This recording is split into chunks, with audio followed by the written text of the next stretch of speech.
So, good morning, Henry. We are now recording and we will now start admitting people from the lobby.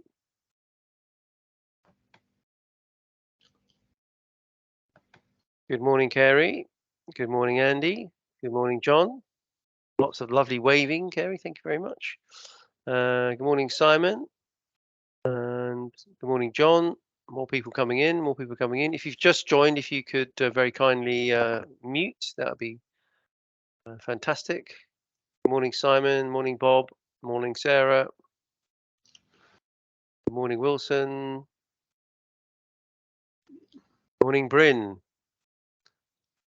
Thanks for muting. That's good. John, could you mute? John Wilson, if you could mute, that'd be great. Just to cut out some background noise. Morning, Julian. Thanks for joining. Really appreciate that. We'll monitor another minute, I think, on the lobby, and then we'll pass over to our illustrious chairman, Henry. Yeah. Morning, Trish. Good morning, Simon. Good morning, Wilson. So thanks for muting. That's excellent. Okay, Henry, it's 10:32. What we'll do is usual sort of housekeeping. If anybody would like to ask Henry a question, please raise a hand. I will monitor the chat. I think Henry's headline today is going to be quite interesting, which is the employer's role in paying pensions. And if you'd like to make a comment in the chat, we'll open up the chat room as well. And before we start, we're also being recorded. So Carey, John, Bryn, everybody happy to be recorded? So big thumbs up. Thank you much indeed for that. And I'll monitor the lobby, Henry. And without any further ado, we'll start your presentation. So Henry, good morning, and over to you. Okay, and thanks very much, Steve. Hi, everyone. It's been an interesting morning already. We've seen another Master Trust bought this morning, options, purchased by Eddie Truell's super funds for 35 million. And with it, a lot of SIPs and insurance companies and a whole gallimaufry of pension gambles. So we'll see what comes of that. But my feeling is that it's probably the start of pension super funds repositioning as a retail pension provider rather than as a pension consolidator, which they're being stymied from doing by current regulation or lack of. But that's not what I'm here to talk about, topical as that is, although I'm happy to take questions on it because I have been involved to a certain degree in that purchase and I know a little bit about the background. So if you want to ask questions at the end, let's do that. I'm only going to speak for about 15 or 20 minutes. I really want this to be a discussion about the future of pensions and the role that employers have in paying those pensions, or maybe not paying those pensions, but passing those pensions on to other people. Okay, so a pension is something that's paid to you, yeah, and it's paid by someone else in return for money that you give them or services that you've given to them. And there's a long history of rewarding people with a pension, which goes back millennia. It's a reward that satisfies a human urge to have security later life, and security has become mentally and physically less well. Recently, we have started thinking of pensions as something we can manage ourselves. We started thinking of paying ourselves pensions, and this is deeply problematic for most people, and most people know it. Is the kind of people problem that most people dread. It's tough making your money last as long as you do. Now, we might like to characterize the word, the problem by using a technical word like longevity or decumulation. But these words take the business away from the ordinary saver. Longevity is, of course, the measure of how long something is, in this case, lifespan. But it's not a word I've heard much used in everyday conversation. Pension, on the other hand, is a word that's used in everyday conversation. We have a state pension. We think of company pensions. Yeah. We talk about personal pensions, but I don't think we really know what a personal pension is. Nor do I think we know much about investment, a word that springs to mind when people think about replacing the income they need to get from work. So although a lot of people know that their pension is invested, they don't know much about how it's invested, and even less about how to invest for a wage for life. People save into a pension plan to get a pension paid to them. They sacrifice money throughout their lives so that they can have money paid to them in later life. It's a passive expectation. There's no expectation among most people that pensions are do it yourself. And I would argue that pension freedom is a minority sport.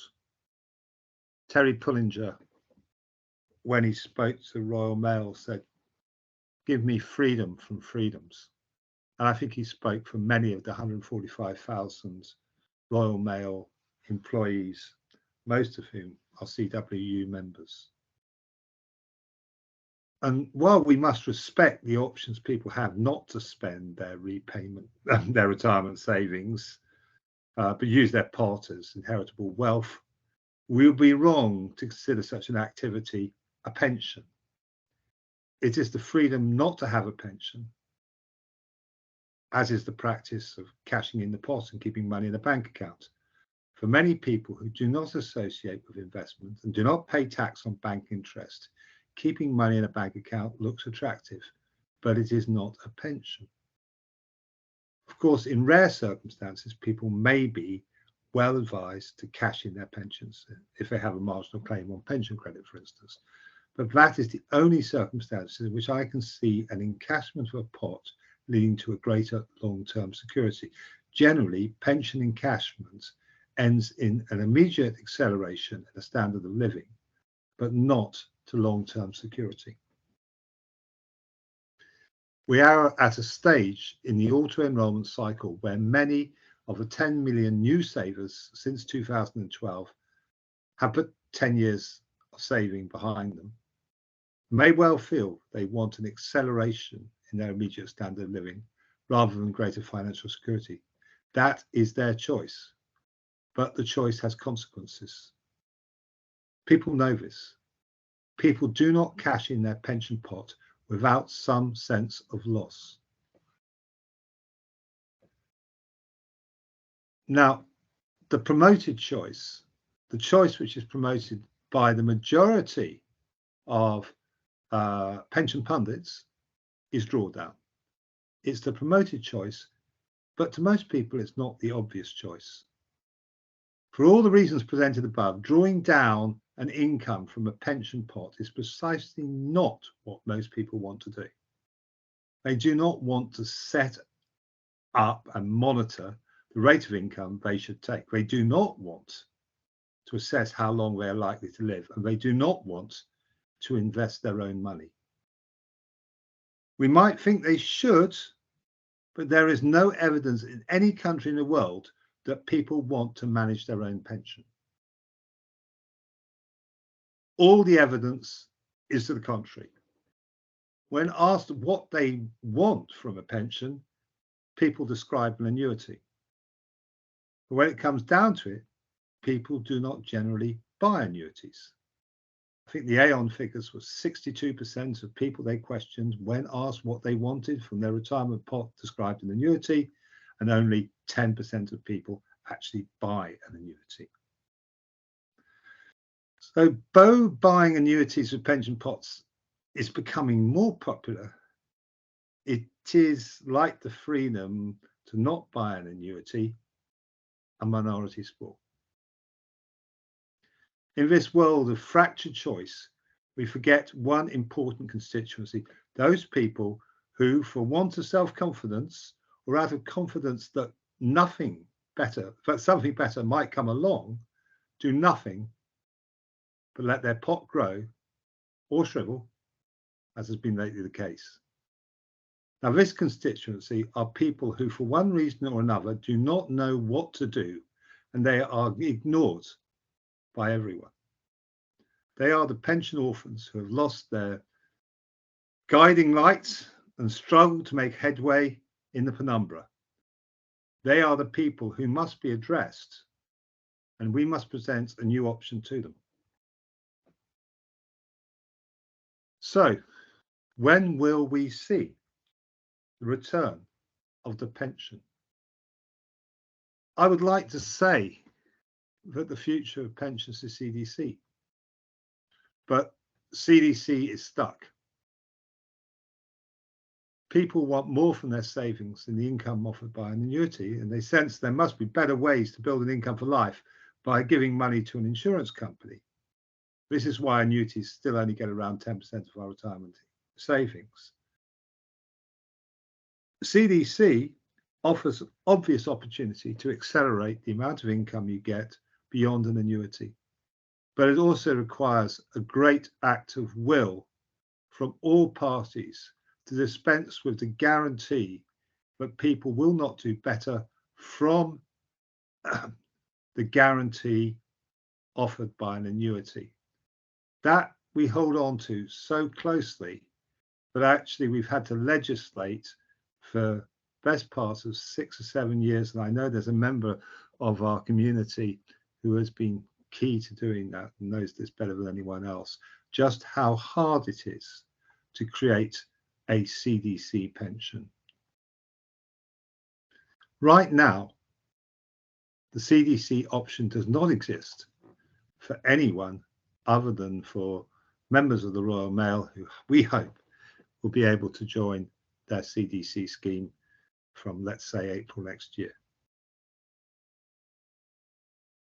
Many fund managers can talk about CDC. I was on a call yesterday, Lance Bernstein talking about CDC TDFs, where if you had maybe 30,000 people in your TDF close to retirement, you convert them to a CDC scheme. I think these things are great, but they're a long way off. We are still many moons away from being able to offer people a CDC pension unless they are in a large company that's prepared to go through the hoops that are needed to become a CDC scheme. Okay, so where does this leave us with? I think it leaves us with one option which we haven't properly explored, and that is the return to scheme pensions where we started. I would call this the reverse pension transfer. In other words, I see a possibility that the capital-backed ventures such as pension super funds could pivot and become retail options so that individuals would transfer into those arrangements their DC pension pot at an agreed rate, probably with underwriting, so that they received an income superior to what they got from an annuity. This is precisely parallel to the bulk annuity situation which occurs at the moment. You have a choice between a bulk annuity and theoretically a pension super fund. don't actually have that choice because none of the pension super funds have actually been able to transact any business.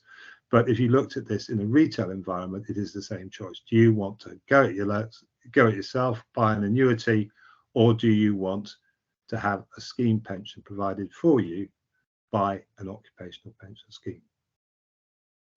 There is one organisation who is proposing to offer this service, and those who follow what I say on my blog will probably know who I'm talking about. And that organisation has been in the news today, purchasing things. The idea of a scheme pension is very simple. The scheme pension aims to compete with annuities offering a better income with comparable security. Investment, longevity, and rates are taken care of by professionals. The pension scheme is regulated by TPR and backed by the PPF. It's not a very radical idea. Scheme pensions were offered by most DB plans throughout the second half of the last century and well into the 21st century. But employers decided that taking longevity risk and investment risk and setting the rate at which they paid pensions for pots was not for them, and probably quite right too. Which brings us back to the question which I posed when agreeing to do this little talk, which is, should employers be paying pensions? And I would say, that actually occupational pension schemes should be paying pensions where they can do. Whether employers actually sponsor those arrangements or whether those arrangements are sponsored by capital-backed organisations is a very interesting question. But it's not one that I think individuals need to worry very much about. The quiet or silent majority of people who currently sit and wait for something better to come along need not wait much longer. I confidently predict that very soon we'll be seeing scheme pensions being made available through the usual outlets, DC Master Trusts, occupational DC schemes, and workplace GPPs.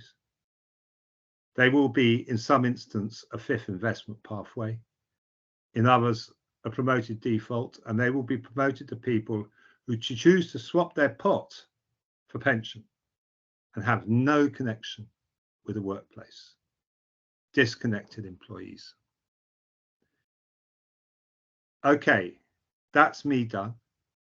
I hope you found what I had to say of interest, and I'd be very interested in continuing that conversation over the next half an hour.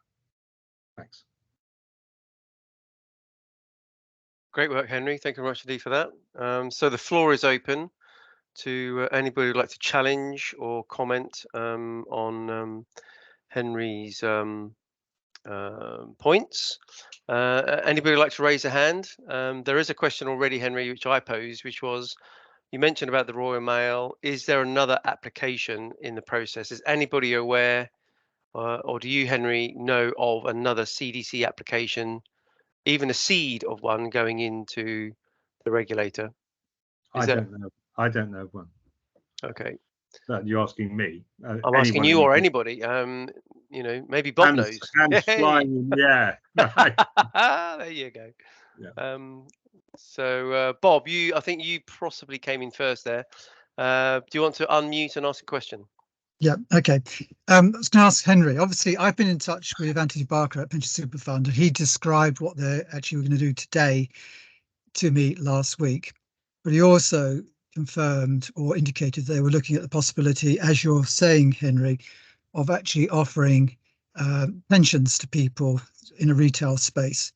I, at the moment, don't understand how that will actually work, because as I understand it, if a pension is going to be paid by a company scheme or a trust, the pension cannot go down unless it's treated as a CDC pension.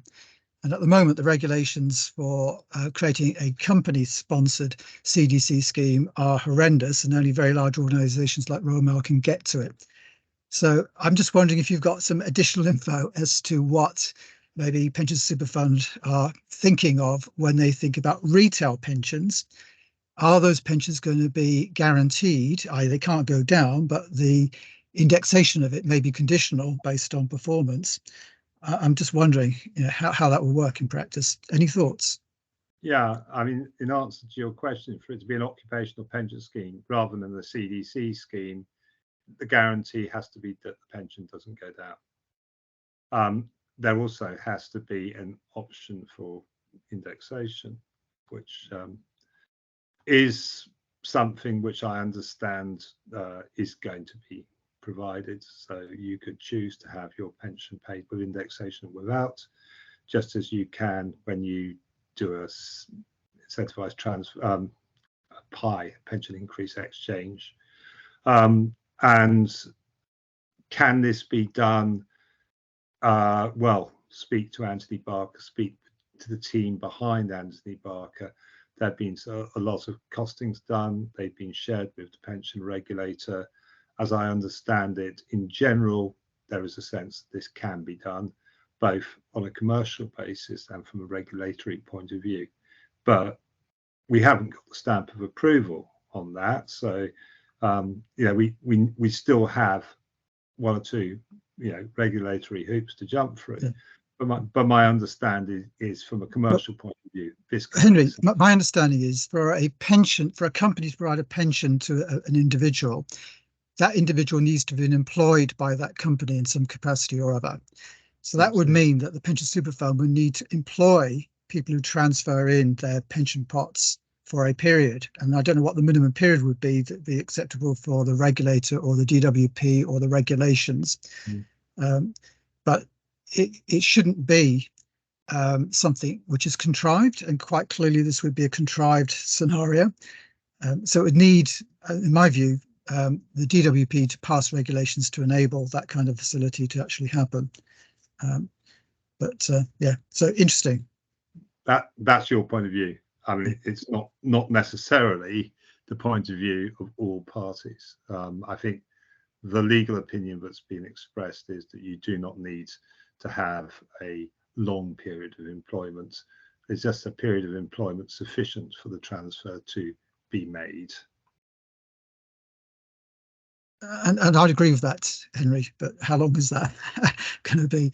Anyway, I'll leave it at that. Okay. I have the alarming sight of Con giggling at that, so I'll allow him to giggle, and then that he'll come. He giggles a lot at the moment. It's excellent. He's a happy Con. We've got a question from Peter. Peter, normally I've got a comment for you. Right, okay. The answer is the length of time you have to be employed is one paycheck. That's probably a week. Okay. The question, we've got Julian Barker among the audience. Someone asked about CDC schemes. I know two groups that are looking at the possibility of creating multi-employer CDC. But we're waiting on the multi-employer legislation. Maybe Julian can give us a timescale. That's putting him on the spot. Okay.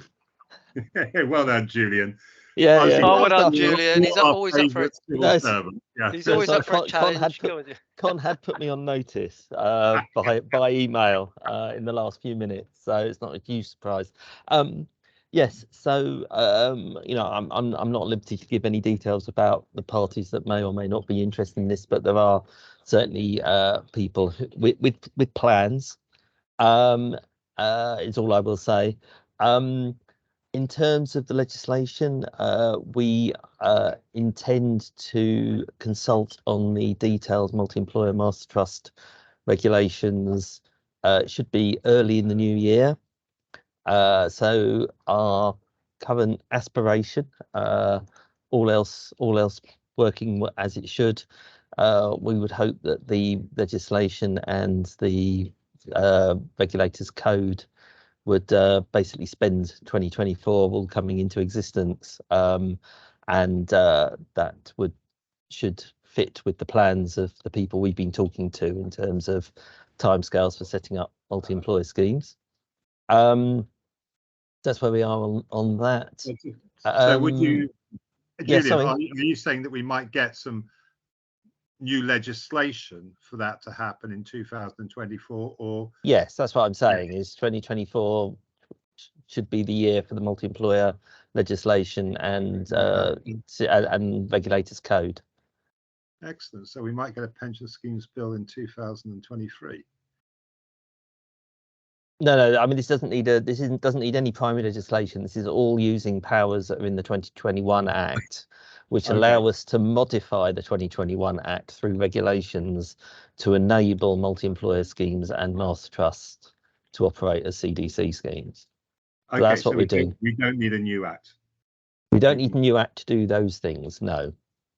That was some of the planning that we deliberately did when we brought in the 2021 Act, is that we knew we needed to do extra work before bringing in multi-employer schemes, and we asked Parliament to give us powers to do that through regulations rather than needing a new act, which it was a bit of a challenge because the Lords don't like giving away those sort of powers, but we were able to do so.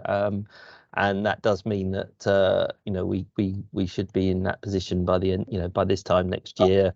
The regulations should be in place, and we should just be waiting for the gears to turn so that the regulators code gets gets the full approval by Parliament process that it has to sit for 40 days and all that sort of thing that it has to do.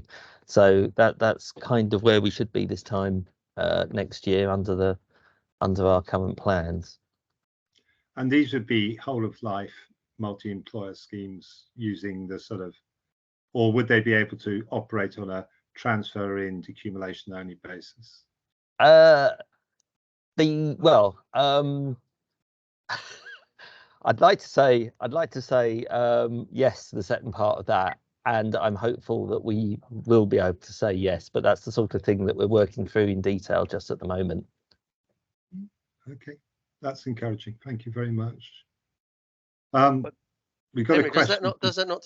Julian, does that not suggest there's sufficient heat from either large employers or providers for all the amendments processes to happen? You've had enough consultation and feedback to suggest this is a direction of travel. That's basically yes. Absolutely. Yeah. Okay. Yeah, that's good news. I think good news. Yeah. Sorry, Henry, to interrupt. No, well, thanks for that, and worth the price of admission, even if you didn't think much of what I had to say. Peter. I think Peter's temporarily left. Chris Bumford, I have actually returned. So you have come back. Oh, there we go. Hi, Peter. Well done, Peter. Yes, I had a medical incident that I had to deal with. I was just making a comment that we have a extremely well funded open DB scheme, and when we're reviewing the employer's covenant, I raised a few titters when I suggested that if the employer came under stress, the scheme should seek a new employer to carry on the scheme, even if it only employed the employees for a limited period. And this seems to be very much the same sort of thing that you're talking about at the moment, Henry. Certainly, if there's capital out there, and there seems to be, then a capital-backed journey plan with a secondary sponsor is certainly an option to you, Peter. Speak to me after this meeting. Yeah, okay, thank you. Yeah. Chris. Thanks, Henry. So yeah, I mean, first off, just like massive thanks to Julian for all the work he's doing on the CDC stuff, and I really hope that can provide the solution to a number of the issues that we're talking about. I was looking at it from a slightly different angle as well. We're looking at kind of pensioners' assets and making sure they've got kind of an annuity going onwards. A lot of the particularly younger people that I sort of rarely speak to, they sometimes speak to me, but a lot of younger people that I speak to, they have huge issues getting on the housing ladder and are potentially stuck renting forever into retirement.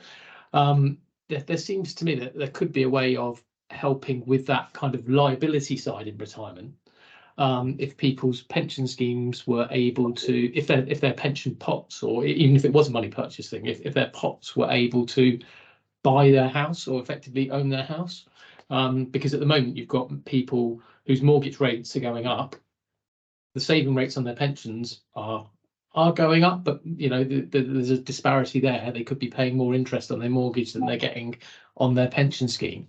And if their pension scheme were able to effectively buy their house and become it would still be an asset of the scheme, but it's benefiting the member in terms of them living in the house.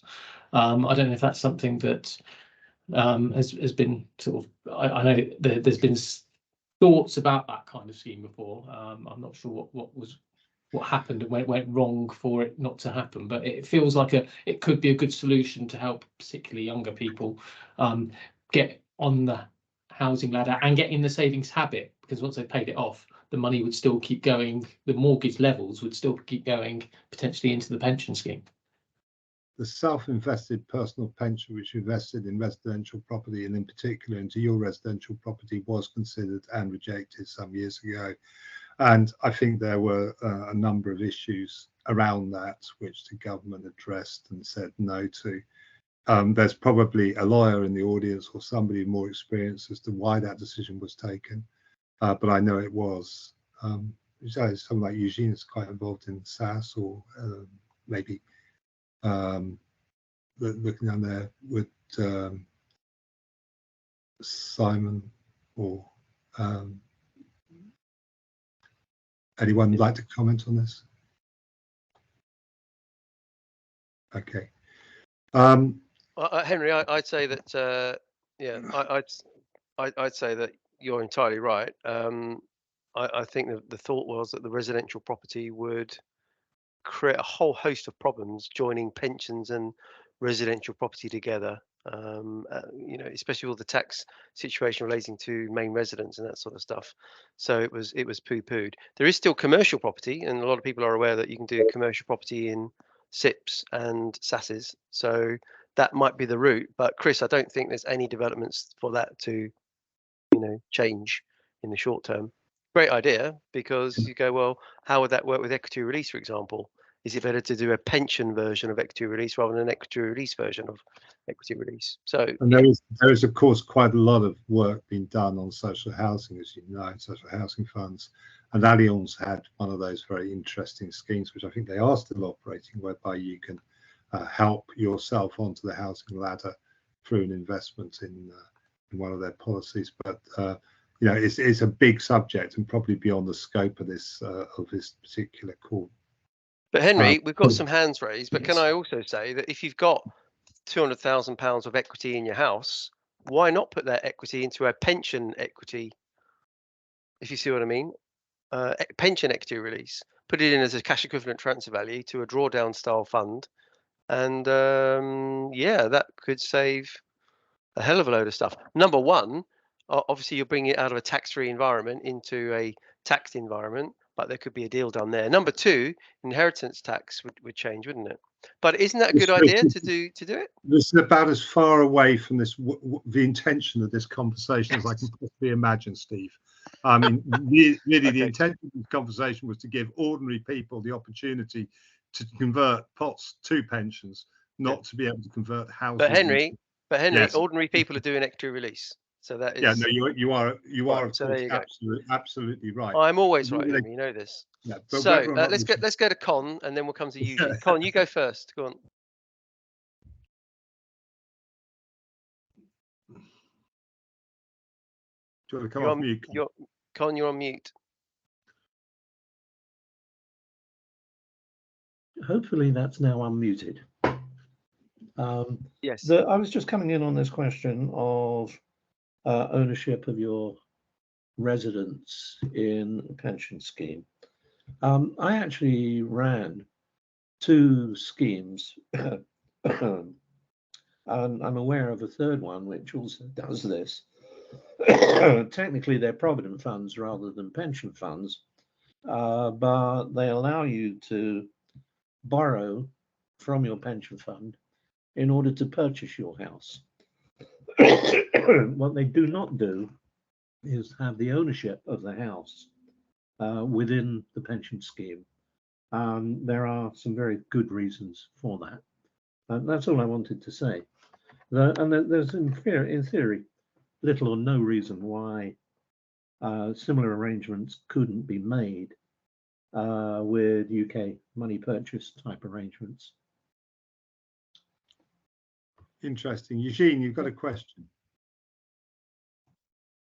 A comment on this one. Ordinary people do not save into pensions because they save to a deposit for a property when they are young. And there could be solutions. Obviously, the government brought in LISA, which was a dual product to have a deposit and to save for retirement. LISA could be added to a DC scheme, and maybe employees seeing them together, they will save more, or I don't know.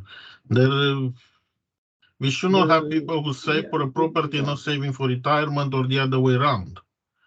We should do it in a way together, up to age 45 or so, to allow them to get onto the property ladder too, because if they don't, they will end up renting in retirement and costing the retirement even more. This is what I'm to say. But the attraction of being able to borrow from your pension scheme is simply the savings into the pension scheme is tax advantaged, which of course savings simply to buy a house would not be.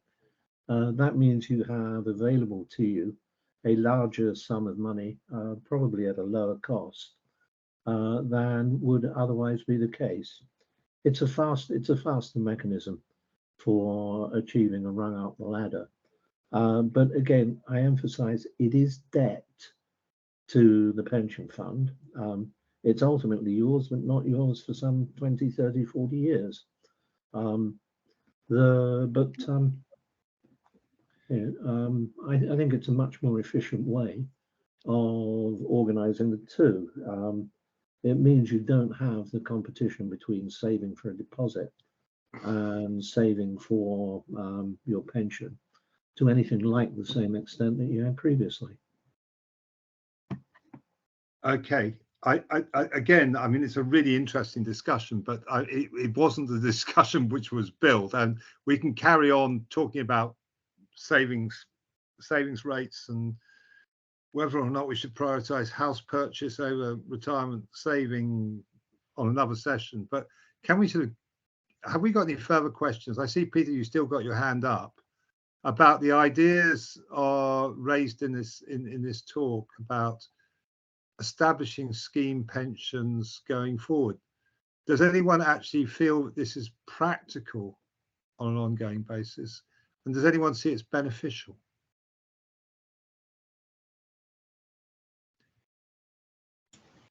Con, you have your hand up. Or you are on mute. Sorry, just forgot to take it down. I really don't see how this works at an individual level. I have an awful feeling that the administration costs at that level will make this very, very expensive. Not as expensive as individual annuities, but much more so than the collective type options that people are talking about. Collective DC and decumulation, for example.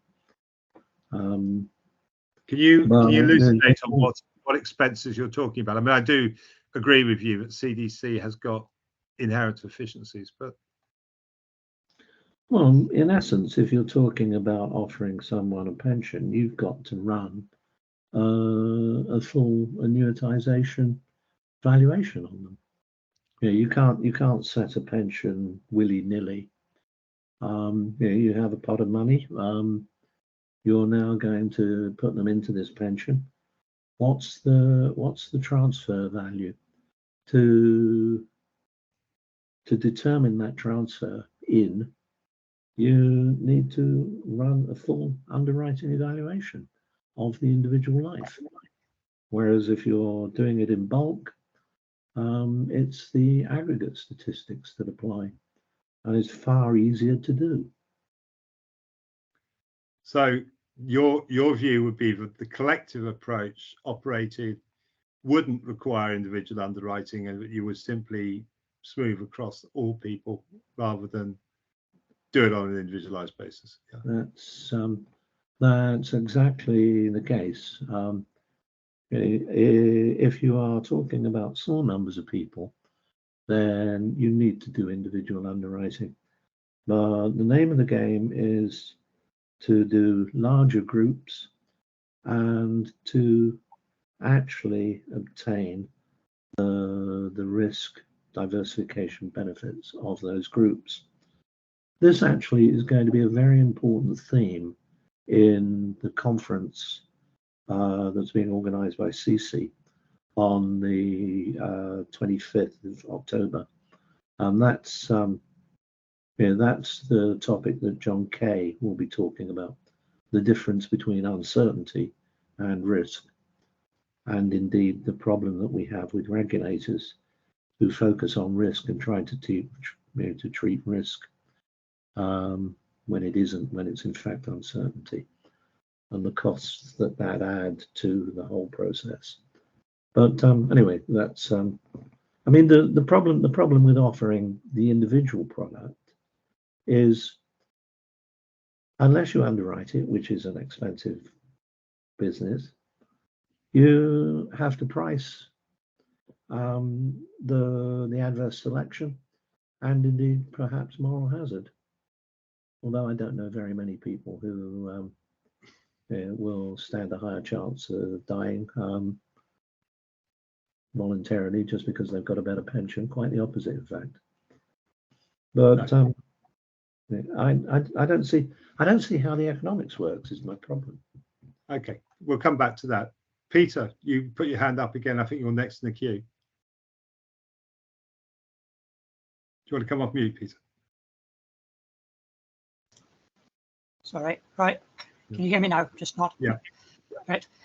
Yes, I was just picking up on much the same things as Con has just done. So it was really what's the input asset to the scheme, to the new employer, against the benefits outflow.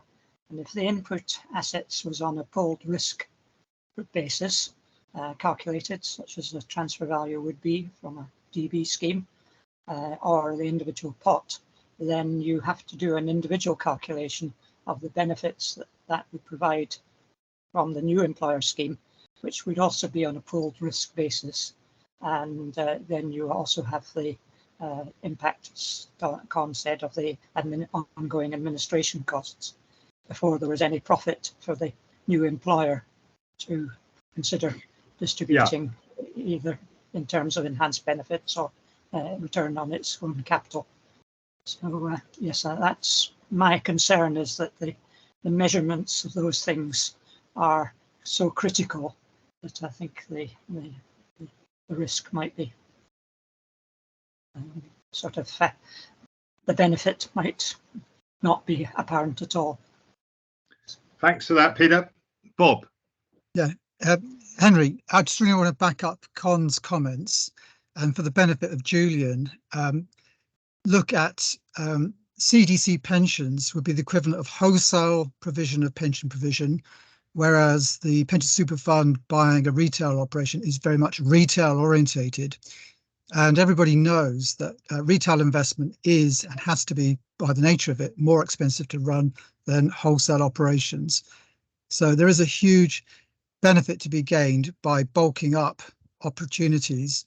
And as the way I see it at the moment, the only way you can do that in bulk would be to have some kind of CDC arrangement for pension provision for master trusts to convert large groups of people into pensions. And there will need to be a change of the regulations to enable those pensions to be variable, but hopefully not variable down very often. But obviously wholesale should always outperform retail. But obviously, if you're an IFA and a wealth advisor, obviously the top 5% or 6% of people who have the ability to have IFA advisors have probably got the wealth. They don't need to worry about it. We're talking about the other 80 to 90% of people who need something done for them. And we need to do it efficiently and at a lower cost than annuities. That's just my comment. Thanks, Henry. Eugene. You come off mute. Go on mute, Eugene. So what I need to say is just to confirm what Con said, that we run a DB SAS with now defunct SIP and SAS provider StarTVFR, and we needed to close the scheme because of the cost, £700-800 per member, just to have an actuary review the life expectancy and the cost. So yes, we did that just to transfer some benefits from a Netherlands DB scheme. So we needed to give them the assurance that we will not pay flexible benefits. In the end, we've dissolved the scheme. So yeah, so it's costly and not easy. And the provider died. The provider died. Yeah, it's Drovamur. People know. Yeah, I think that the idea behind what Mr. Traw and his super funds are doing with this new concept, which he's talked about here on this platform before, Pension Superhaven, is to do this in bulk. But that can be achieved in two ways. One, by having a very large distribution network, or two, by getting a number of very large pension schemes to offer a scheme pension as a default, which I think is the direction of travel. And you might look to the actions that's going on this morning in terms of the purchase of STM as a first step towards that. Con, you've got another question. You're on mute again, Con. I will not give you another warning. I'll bash you over the head. I haven't, Henry. I just forgot to take my hand down. Oh, right. Okay. Sorry. Henry, as usual on these discussions, can we have a look at what the member's perspective? What do you think the actual member wants? You know, the headline is employers, but members, deferreds, actives. What do the members want in all this? What can we as an industry be doing for them better? Well, as I think at the moment, as my talk really tried to emphasize, the members haven't got a lot of choice. It's annuity or drawdown or cash, you know, so this freedom is illusory. Yeah, they had annuities anyway. The drawdown they don't want to manage, and the cash they know very well is not actually a satisfactory substitute for pensions. So the question really is, can we get some innovation into the system so that people have a way of getting back to where they thought they were many moons ago, when they paid into a workplace pension and got a pension at the other end? So to your point, Steve, I think what we're looking to do is to go back to a point where people can actually have a pension paid to them by an occupational pension scheme in return for the cash that they've accumulated in a DC plan. Okay, well, that begs the question that another option then would be default drawdown and default CDC, wouldn't it? In addition to those choices. Yeah, I mean, you could have default anything. Yeah, but the issue is, would you have a default drawdown arrangement? So far, I haven't seen very much appetite for that anywhere.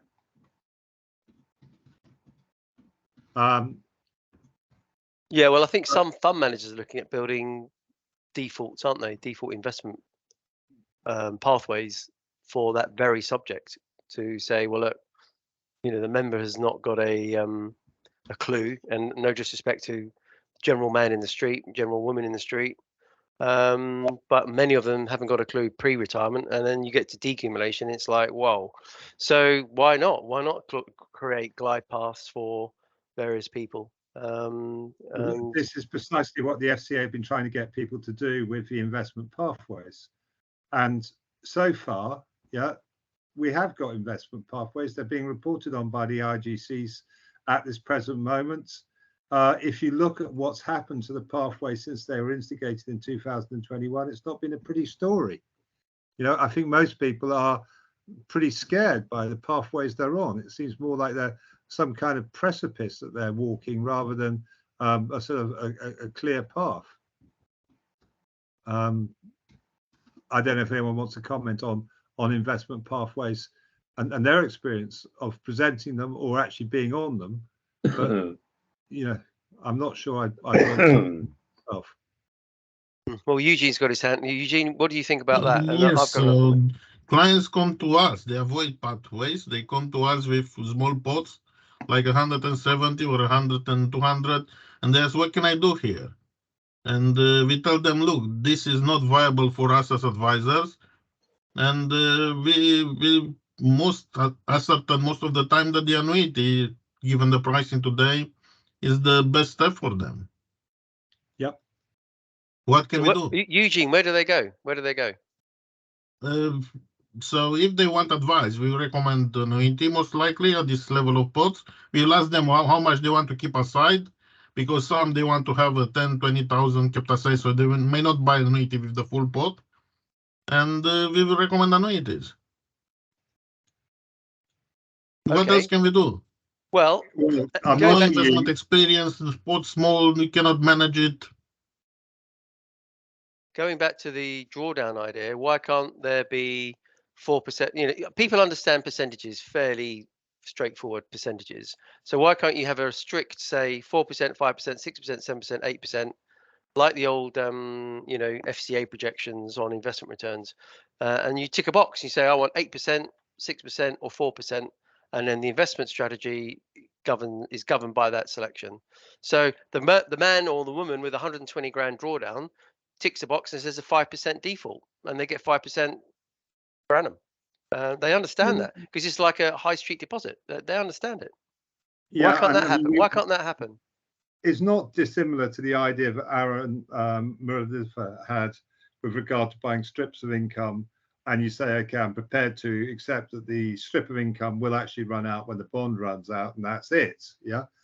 The question is whether or not you want to be more ambitious and actually want to pay a pension for life, or whether you're just happy to give people an investment return with uncertainty at the other end. Now, my own view is that we ought to be doing more for people with regard to longevity than simply providing them with a drawdown option, no matter how good that option might be. But I'm prepared to be shouted down on that if anyone wants to comment. Well, the beauty of that idea is that you don't necessarily have to. You can select an annual amount. You could do a couple of years at 8%, drop down to 4, drop down to 0, drop back up to 5. You know, so there is an element of engagement. How can I drop down to 0? You don't need that year. Say again, Eugene. How do you drop it to 0? You don't need that year. No, well, they may have inherited some money. Yeah, it could be, but it's unlikely. You know, so usually, yeah. Well, you know, I'm just saying that flexibility, the flexibility of FAD is there, isn't it? I guess, but sometimes somewhere that may happen, or they just starve, or they just starve, Eugene. I don't know. So. This is very much the way in which we tend to think about this from our privileged position as financial services professionals, believing that we can actually manage our own drawdown rates and monitor things ourselves and whatever. Yeah, the reality is that the man in the street or the woman in the street is very fearful about this kind of thing and wants more done for them than we're doing in this case. Yeah. Bryn, I see you got your hand up. Would you like to comment? Well, yeah, it's all been very interesting. Plenty of food for thought. The one thing that's missed from this discussion, and I thought was going to be covered from the title of the session, is the role of the employer in all this. I don't think it's been discussed at all, whereas the great majority of people I meet are passive recipients of pensions, depending on what their employer does. And employers got their own interests. They've got the interests of running a successful and profitable company. And some employers believe that providing good pensions enables them to do that. Other employers don't care. But that's the main driving force in terms of what pensions get. It's not people sitting at home thinking, what pension do I want? They take a job and they're pleased if it's got a good pension. And they may be one of the factors they take into account. But that's the extent, I think, of most people's pension planning. I couldn't agree with you more.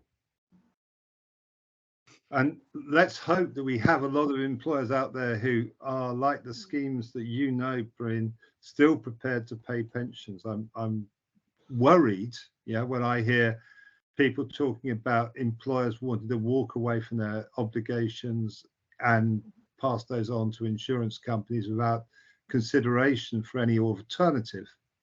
But I'm also pleased that there are schemes out there who are still wanting to pay pensions. Please don't mistake me. I'm a keen person for open pension schemes.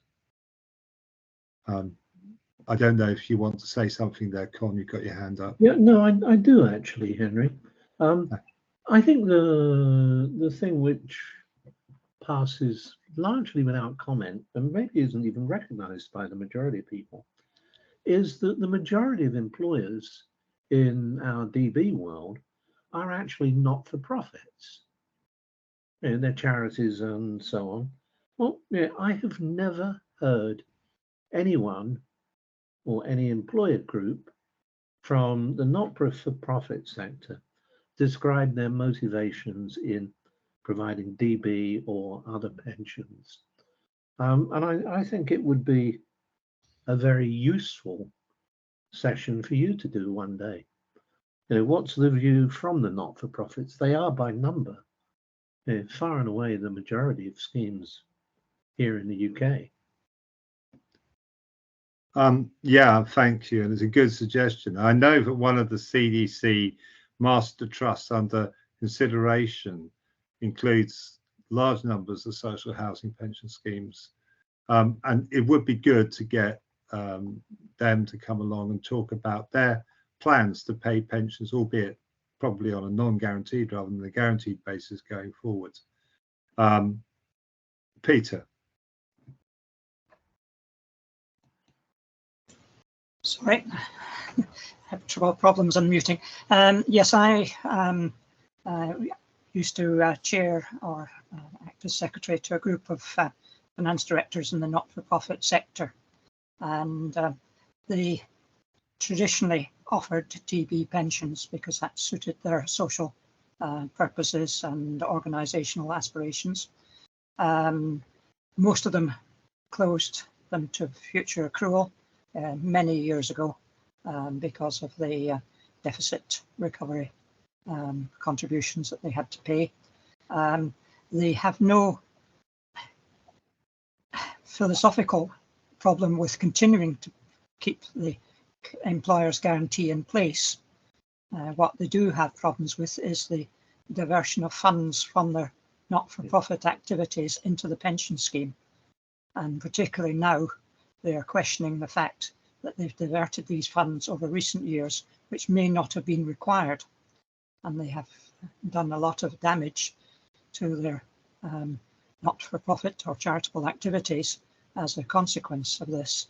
And particularly now, a lot of them have had professional trustees who have put them into LDI, even with a recovery plan of 10 years or more.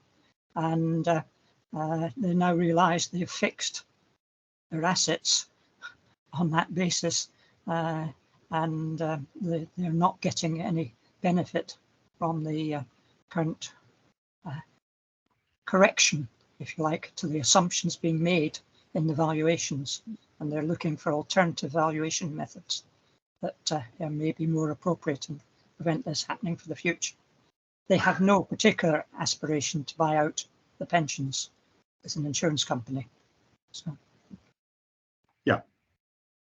I've come back to what Con said. I think it would be a very interesting discussion to have some not-for-profits talking about their aspirations in the light of the changed circumstances. Of course, one thing which we haven't discussed today is the fact that most occupational pension DB schemes are in considerably different circumstances to what they were in a couple of years back. We've got time for one more question, I think. Con, do you want to finish us off? Yes, the question I have is really a very simple one. I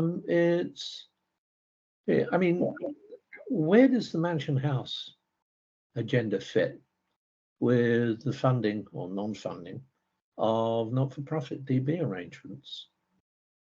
Why should not-for-profits be diverting in that sort of manner? It's an intriguing question.